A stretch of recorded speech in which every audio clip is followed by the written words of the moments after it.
الرحمن الرحیم ولا یخرج المبیع، اور مبیع نہیں نکلتی اپنے بائع کی ملکیت سے اس کے خیار کے ساتھ، فإن قبضہ المشتری، پس اگر اس پر مشتری نے قبضہ کر لیا تو اس پر ہلاکت بالقیمت، قیمت کے ساتھ ہوگی۔ اے بیع یعنی بیچا گیا، خیار شرط کے ساتھ بیچا گیا بائع کے خیار کی شرط کے ساتھ، پس اس پر مشتری نے قبضہ کر لیا، پس وہ ہلاک ہو گئی اس کے قبضہ میں، تو یجب علیہ القیمت، اس پر قیمت واجب ہوگی، اس لیے کہ اس پر قبضہ کیا گیا ہے علی سوم الشراء، خریدنے کے بھاؤ پر، وہو مضمون، اور وہ مضمون ہوتی ہے قیمت کے ساتھ۔ ولا یخرج المبیع، اگر خیار شرط بائع کا تھا تو اس کی بعد مبیع بائع کی ملکیت سے نہیں نکلتی۔ اگر بائع کی خیار شرط کے ساتھ بیع ہو گئی اور مشتری نے اس پر قبضہ کر لیا اور پھر اس کے قبضہ میں ہی وہ مبیع ہلاک ہو گئی، تو مشتری پر قیمت واجب ہوگی، ثمن واجب نہیں ہوگا، یعنی عام ریٹ جو بازار میں ہے وہ اس پر واجب ہوگا اور طے شدہ ثمن اس پر واجب نہیں ہوگا۔ اگر خیار شرط بائع کا تھا تو مبیع اس کی ملکیت سے نہیں نکلتی، یعنی بائع کی خیار شرط کے ساتھ بیع ہوئی، مشتری نے اس پر قبضہ کر لیا اور وہ اس کے قبضہ میں ہلاک ہو گئی، تو مشتری پر قیمت لازم ہوگی بازار میں جو عام ریٹ ہے، اس پر اس کا ثمن، طے شدہ ثمن لازم نہیں ہوگا۔ اس کی وجہ یہ ہے کہ اب مبیع مقبوض علی سوم الشراء ہے، مقبوض علی سوم الشراء میں قیمت واجب ہوتی ہے، ثمن واجب نہیں ہوتی۔ اس کی وجہ یہ ہے کہ اب مبیع مقبوض علی سوم الشراء ہے، اور مقبوض علی سوم الشراء میں قیمت لازم ہوتی ہے، ثمن لازم نہیں ہوتا۔ مقبوض علی سوم الشراء کی صورت یہ ہوتی ہے کہ بائع کو کوئی کہتا ہے کہ مجھے یہ چیز دکھا دو، میں گھر والوں کو دکھاتا ہوں، اگر پسند آ گئی تو ہم لے لیں گے۔ مقبوض علی سوم الشراء کی صورت یہ ہوتی ہے کہ کوئی شخص بائع کو کہتا ہے یہ چیز مجھے دے دو، میں گھر والوں کو دکھاتا ہوں، اگر ہم کو پسند آ گئی تو ہم تم سے یہ چیز لے لیں گے۔ وَيَخْرُجُ عَنْ مِلْكِ الْبَائِعِ، اور نکل جاتی ہے بائع کی ملکیت سے، مع خیار المشتری، مشتری کے خیار کے ساتھ، وَهُلْكُهُ فِي يَدِهِ بِالثَّمَنِ، اور اس کا ہلاک ہونا اس کے قبضے میں ثمن کے ساتھ ہوتا ہے، كَتَعَيُّبِهِ، جیسا کہ اس کا عیبدار ہونا، یعنی اذا كان الخيار للمشتری، جب خیار مشتری کا ہو اور مشتری نے قبضہ کر لیا، فَهَلَكَ أَوْ تَعَيَّبَ فِي يَدِهِ، پس وہ ہلاک ہو گیا یا وہ مبیع عیبدار ہو گئی اس کے قبضہ میں، یجب الثمن، تو ثمن واجب ہوگا۔ اس کا مطلب یہ ہے کہ اگر خیار شرط مشتری کا ہو تو اب مبیع بائع کی ملکیت سے نکل جاتی ہے۔ اب اگر مشتری نے اس پر قبضہ کر لیا یا مشتری کے پاس وہ عیبدار ہو گئی تو اب اس پر ثمن واجب ہوگا ہلاکت کی صورت میں، اور عیب کی صورت میں ثمن واجب ہوگا، عام ریٹ واجب نہیں ہوگا۔ اگر خیار شرط مشتری کا تھا تو بائع کی ملکیت سے وہ چیز نکل جائے گی، اور اس کے بعد مشتری کے قبضہ میں اگر ہلاک ہو گئی یا مشتری کے قبضہ میں اس کے اندر عیب پیدا ہو گیا تو اس صورت میں مشتری پر ثمن لازم ہوگا، قیمت لازم نہیں ہوگی۔ ولا یملکہ المشتری، اور مشتری اس کا مالک نہیں ہوگا، ای اذا کان الخیار للمشتری، یعنی جب خیار مشتری کا ہو، لا یملکہ المشتری، تو مشتری اس کا مالک نہیں ہوگا۔ ھذا عند ابی حنیفہ رحمہ اللہ، یہ امام صاحب کے نزدیک ہے بخلاف صاحبین کے۔ اگر خیار شرط مشتری کا ہو تو کیا مشتری مبیع کا مالک بنے گا یا نہیں بنے گا؟ اس میں امام صاحب اور صاحبین کا اختلاف ہے۔ امام صاحب فرماتے ہیں مشتری مالک نہیں بنے گا، صاحبین فرماتے ہیں مشتری مالک بن جائے گا۔ اگر خیار شرط مشتری کا ہو تو مشتری مبیع کا مالک بنے گا یا نہیں؟ امام صاحب فرماتے ہیں مشتری مالک نہیں بنے گا، صاحبین فرماتے ہیں مشتری مالک بن جائے گا۔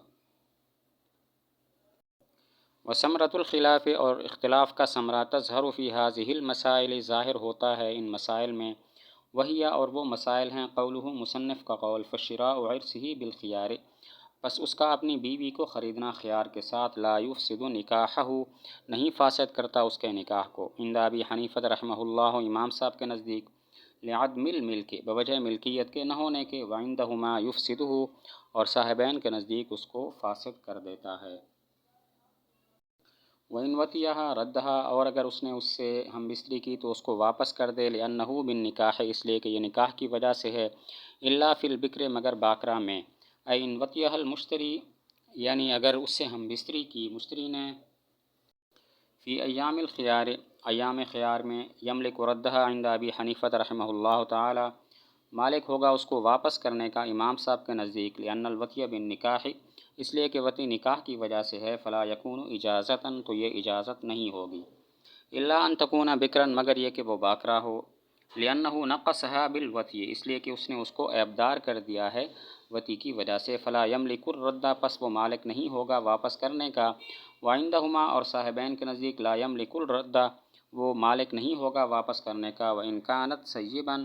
اگرچہ وہ سیبہ ہو، لأن المشتری قد ملکہا، اس لیے کہ مشتری تحقیق اس کا مالک بن گیا، فیفسد النکاح، پس نکاح فاسد ہو جائے گا، فالوطی یکون بملک الیمین، تو وطی ہوگی ملک یمین کی وجہ سے، فیکون اجازتاً، تو یہ اجازت ہوگی۔ وثمرۃ الخلاف، یہاں سے وہ مسائل بیان کرتے ہیں جن میں امام صاحب اور صاحبین کے درمیان اختلاف واضح ہو جاتا ہے۔ تو چنانچہ پہلا مسئلہ، اس کو سمجھنے سے پہلے ایک بات جاننی چاہیے کہ ملک یمین اور ملک نکاح جمع نہیں ہو سکتے، لہذا اگر کسی نے اپنی بیوی کو غیر سے خرید لیا جو کہ کسی اور کی باندھی تھی، تو اب اس کا نکاح ختم ہو جائے گا، کیونکہ ملک یمین حاصل ہو گئی، اور ملک یمین کے ہوتے ہوئے ملک نکاح باقی نہیں رہ سکتا۔ یہاں سے وہ مسائل بیان کرتے ہیں جن میں امام صاحب اور صاحبین کا اختلاف ظاہر ہو جاتا ہے۔ چنانچہ پہلے مسئلے کو سمجھنے سے پہلے یہ جاننا چاہیے کہ ملک یمین اور ملک نکاح جمع نہیں ہو سکتے۔ اگر اپنی بیوی کسی اور کی باندھی ہے اور شوہر نے اس کو مالک سے خرید لیا، تو اب اس کا نکاح ختم ہو جائے گا، اس لیے کہ اسے ملک یمین حاصل ہو گئی، اور ملک یمین کے ہوتے ہوئے ملک نکاح باقی نہیں رہ سکتا۔ اب پہلا مسئلہ یہ ہے کہ اگر اپنی بیوی کو جو کہ غیر کی باندھی تھی، اس کو خیار شرط کے ساتھ خریدا، خیار شرط اپنے پاس رکھا، تو کیا ہوگا؟ نکاح ختم ہوگا یا نہیں ہوگا؟ تو دیکھیں گے وہ بیوی باکرہ ہے یا سیبہ ہے۔ اگر تو سیبہ ہے تو اب امام صاحب اور صاحبین کا اختلاف ہے۔ امام صاحب فرماتے ہیں نکاح فاسد نہیں ہوگا، اور صاحبین فرماتے ہیں نکاح فاسد ہو جائے گا۔ امام صاحب کے نزدیک نکاح اس لیے فاسد نہیں ہوگا کہ چونکہ خیار مشتری کا ہے، لہذا وہ مالک نہیں بنا، جب مالک نہیں بنا تو نکاح برقرار ہے، اور صاحبین کے نزدیک نکاح اس لیے فاسد ہو جائے گا کہ مشتری اپنے خیار کی وجہ سے اس کا مالک بن گیا، تو ملک یمین اور ملک نکاح جمع نہیں ہو سکتے، اسی وجہ سے نکاح ختم ہو جائے گا۔ اگر اس نے اس کے بعد ہم بستری بھی کر لی، تب بھی واپس کر سکتا ہے، کیونکہ اس کا ہم بستری کرنا نکاح کی وجہ سے ہے، یہ کوئی اجازت بیع نہیں ہے، تو واپس کر سکتا ہے۔ مسئلہ یہ ہے کہ اگر اپنی بیوی جو کہ غیر کی باندھی تھی، اس کو خریدا خیار شرط کے ساتھ، مشتری نے خیار اپنے پاس رکھا، تو کیا نکاح فاسد ہوگا یا نہیں؟ دیکھیں گے وہ بیوی باکرہ ہے یا سیبہ ہے۔ اگر تو سیبہ ہے تو اختلاف ہے۔ امام صاحب فرماتے ہیں نکاح فاسد نہیں ہوگا، صاحبین فرماتے ہیں فاسد ہو جائے گا۔ امام صاحب کے نزدیک نکاح فاسد اس لیے نہیں ہوگا کہ مشتری کا خیار ہے، لہذا وہ مالک نہیں، جب مالک نہیں ہے تو ملک یمین حاصل نہیں ہوئی، لہذا ملک نکاح برقرار ہے، اور صاحبین کے نزدیک نکاح اس لیے فاسد ہو جائے گا کہ خیار مشتری نے اپنے پاس رکھا ہے، لہذا وہ مالک بن گیا۔ اگر ہم بستری کر لی تب بھی واپس کر سکتا ہے خیار شرط کی وجہ سے، کیونکہ ہم بستری نکاح کی وجہ سے ہے، ملک یمین کی وجہ سے نہیں، یہ بیع کی کوئی اجازت نہیں ہے۔ لیکن اگر وہ اس کی بیوی باکرہ ہے اور پھر اس سے ہم بستری کر لی ہے، تو اب اتفاق ہے کہ وہ واپس نہیں کر سکتا، اس لیے کہ اگر وہ باکرہ ہے اور اس سے ہم بستری کر لی ہے، تو پھر اس نے اس کو عیبدار بنا دیا ہے، جب عیبدار بنا دیا ہے تو گویا اجازت بیع ہو گئی ہے، لہذا اب وہ اس کو واپس نہیں کر سکتا۔ اگر وہ بیوی باکرہ ہے اور پھر اس سے وطی کر لی ہے، تو بالاتفاق اب واپس نہیں کر سکتا، اس لیے کہ باکرہ ہونے کے بعد جب اس نے ہم بستری کی، اس نے اس کو عیبدار بنا دیا، اور جب مبیع کو عیبدار بنا دیا جائے تو پھر اجازت بیع ہوتی ہے، اور جب اجازت بیع ہو گئی تو اب باندھی کو اس باندھی کو واپس نہیں کر سکتا۔ ولا یعتق قریبہ، اور آزاد نہیں ہوگا اس کا قریبی رشتہ دار، علیہ اس پر، فی مدت خیارہ، اس کے خیار کی مدت میں، ان شرع قریبہ بالخیار، یعنی اگر خریدا اپنے قریبی رشتہ دار کو خیار کے ساتھ، لا یعتق عند ابی حنیفہ رحمہ اللہ، آزاد نہیں ہوگا امام صاحب کے نزدیک، فی ایام الخیار، خیار کے دنوں میں، خلافاً لہما، بخلاف صاحبین کے۔ ولا یعتق، اگلا مسئلہ یہ ہے کہ اپنے قریبی رشتہ دار کو خیار شرط کے ساتھ خریدا، یعنی خیار شرط مشتری نے اپنے پاس رکھا، تو کیا ہوگا؟ وہ قریبی رشتہ دار ایام خیار میں آزاد ہوگا کہ نہیں ہوگا؟ امام صاحب رحمۃ اللہ علیہ فرماتے ہیں کہ آزاد نہیں ہوگا، صاحبین فرماتے ہیں آزاد ہو جائے گا۔ امام صاحب رحمۃ اللہ علیہ کے نزدیک آزاد اس لیے نہیں ہوگا کہ چونکہ خیار شرط اس نے اپنے پاس رکھا ہے تو ابھی تک قریبی رشتہ دار کا مالک نہیں ہوا، جب مالک نہیں ہوا تو آزاد بھی نہیں ہوگا۔ اور صاحبین کے نزدیک آزاد اس لیے ہو جائے گا کہ خیار کی وجہ سے یہ مالک بن گیا، اور حدیث کی روح سے جو انسان اپنے قریبی رشتہ دار کا مالک بن جائے وہ آزاد ہو جاتا ہے۔ اگلا مسئلہ یہ ہے کہ مشتری نے اپنے قریبی رشتہ دار بھائی باپ وغیرہ کو خیار شرط کے ساتھ خرید لیا،